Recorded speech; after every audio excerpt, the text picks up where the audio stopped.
Welcome back. If you're wondering what salary you need to buy a home in Canada these days, we have an answer. Here's a look by the numbers. First, what you might already know. In 7 out of 10 cities across Canada last year, home prices rose over the course of 2023. In Vancouver, the average price ended the year at almost $1.2 million, up $57,300. In Calgary, the average price by year end was $554,500, a gain of $44,600. There was a bit of relief in Toronto. Prices there declined $11,700 over the year to finish at just over $1 million. But thanks to higher borrowing costs, the salary required to buy homes rose everywhere, up an average by about $11,000 across the 10 biggest cities. In Vancouver, by December, you would need to earn $237,400 to afford a home. In Toronto, $218,100. In fact, only in Edmonton and Winnipeg can you earn less than 6 figures and still afford to carry the cost of a home. Well, it's no secret that housing is expensive, and that has been especially true for rents. They're sitting at record highs in many parts of the country. So it got our attention when one of the big rental unit owners in Canada, Tricon, said it will sell itself to the U.S. investor Blackstone. Blackstone does a lot of things, but in recent years, it's also become one of the biggest landlords in America. So do Canadian tenants need to worry? Brian Doucet is the Canada Research Chair in Urban Change and Social Inclusion in the School of Planning at the University of Waterloo. Brian, thanks for being with us. My pleasure. Thanks for having me. So I want to start right there. Do we need to worry when big, giant investors buy up rental units? This is a cause for concern because a lot of these owners, the research shows that they will try and maximize the profit that they can make on these on these apartments, and this often involves things like rent evicting tenants in order to take advantage of loopholes in rent control rules and bring in new tenants at much higher rents. But it's not just big landlords that are the issue here, and large financialized landlords. We need stronger rules to protect tenants across the board. So a two-pronged approach. One thing that did kind of occur to me is it doesn't seem as though anybody's paying attention to the ownership landscape. I know the Federal Housing Advocate has estimated that there's already about 350,000 rental units owned by large investors. And to your point, that there's a profit motive there that might undermine affordability. I say might because I think the data is a bit mixed.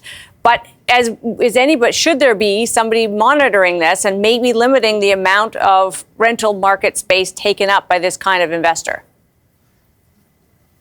I think we do need to monitor what's going on. I think we do need to pay attention to who owns the housing stock that millions of Canadians live in. And again, more than that, we need to have strong rules around tenant protection, things like rent control when a unit becomes vacant. Right now, in many provinces, including here in Ontario, when a rental unit is vacant, the landlord can raise the rent to whatever they want. And that's when we see the disappearance of housing units that might have rented previously at $500, $600, $700 that are now renting at $1,500, $1,600, $1,700, $2,000. These kind of jumps are not uncommon. Mm-hmm. So this is where governments can play a big role. They can bring in things like stronger rent control rules, tenant protection rules. This would make a big difference for tenants, regardless of who owns the properties they're living in. I want to ask you to speculate for me, Brian, why governments don't control those things better. We know that happens. We know that so-called affordable units turn into unaffordable units in a very short period of time. Why don't policymakers who claim to want to solve this problem actually act to put a cap on that? We tend to think of ourselves more as a homeowning nation, or a nation that aspires to be homeowners. But in many cities, a third or more of households rent. That's still a minority, but it's still a very large share. And typically, the voices and the perspectives of tenants haven't been front and center when it comes to making housing planning and policy making. So we need to understand more what those experiences are.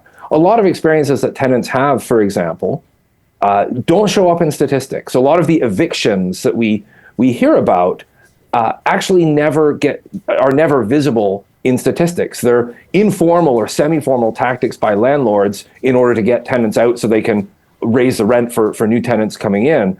if we don't have statistics about that, we're relying on either researchers who are conducting research about this, tenants who are organizing, all of which is very important. But it becomes very easy to say, well, show us the numbers. The numbers aren't telling nearly the full scope and scale of the story, and it can lead to us concluding that the problem isn't as big as it would otherwise be. So good to have your time for this, Brian. Appreciate it.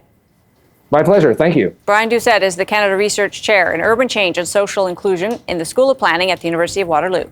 Well, supply and demand, of course, is one part of the housing equation. So are deep-pocketed owners the answer to that problem?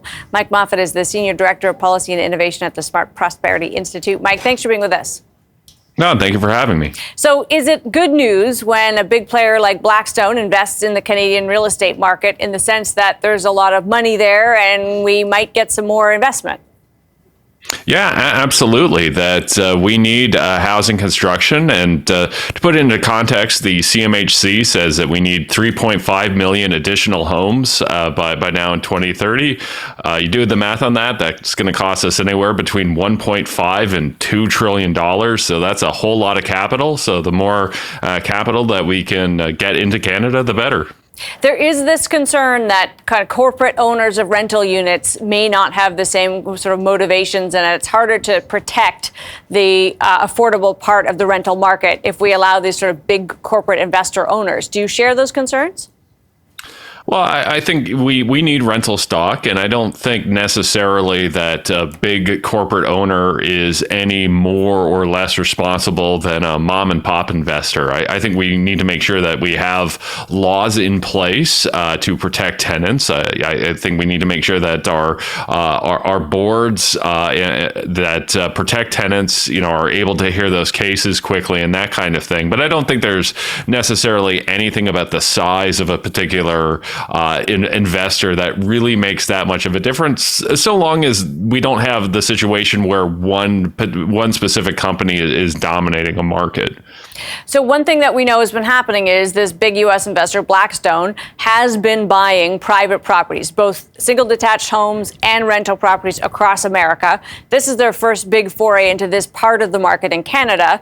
And to your point, maybe there's nothing wrong with that as long as we have the rules and regulations in place that kind of govern the behavior of these kind of operations. Is there something that makes you uncomfortable about it, though, even if there isn't any particularly good reason for it?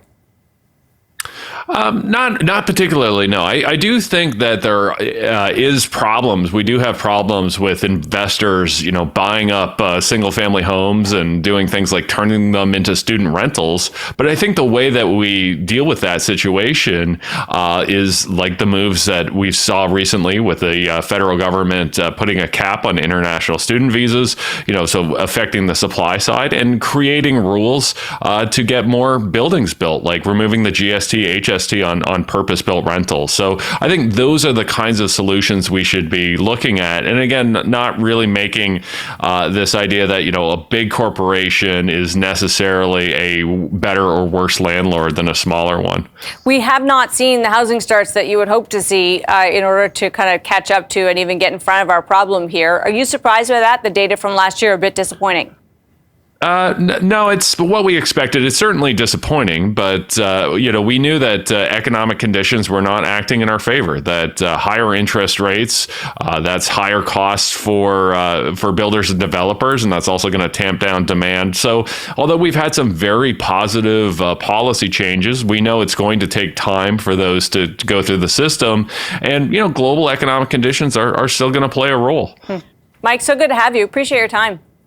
No, thank you for having me. Mike Moffatt is the Senior Director of Policy and Innovation at the Smart Prosperity Institute. Coming up, the idea of a universal basic income is rearing its head again in Canada, but does it have a shot at reality? That's still ahead. But first, the Forbes magazine list of the best employers in Canada is out. Also out, private sector companies, which don't make the cut. That's according to the 40,000 Canadians surveyed for the list. Instead, public sector institutions like universities and government agencies dominate 9 of the top 10 spots. To be fair, first place goes to candy maker, the Hershey Company, which is sweet, but it's a U.S. company. Let's call the list a wake-up call to Canadian private sector firms. It seems your relationship with your employees is a little sour. We're back after this.